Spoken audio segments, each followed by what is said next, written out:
Installation Guide, Outdoor Full Color Wi-Fi Pan, a Tilt Camera Series. Product Packaging Contents Display. Installing the SD card. The SD card slot is on the bottom of the camera. Open the silicone SD card slot cover, insert the prepared SD card, and press the silicone cover tightly. Wireless connection.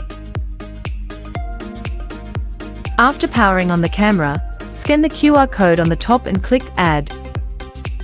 When you hear the voice prompt or the indicator light is flashing blue, after entering the Wi-Fi password of Wi-Fi router, click Next. Note, please remember the camera Wi-Fi name Tenda IPC.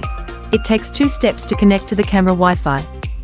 After clicking Connect to Camera Wi-Fi Network, switch to the WLAN list of mobile phone.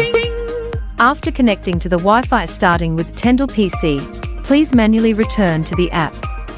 After hearing the voice prompt for successful connection, and the blue light staying on, the camera setup is successful. Wired connection. Connect the network cable and the waterproof kit. Click Add a device, scan the QR code on the camera. After confirming that the camera is powered on, click Add. With the blue light staying on and hearing the voice prompt for successful connection, the camera setup is successful. Installing the bracket. Wall-mounted bracket installation. Ceiling-mounted bracket installation. Get cloud storage for free. Click free trial to get 3 months of free cloud storage.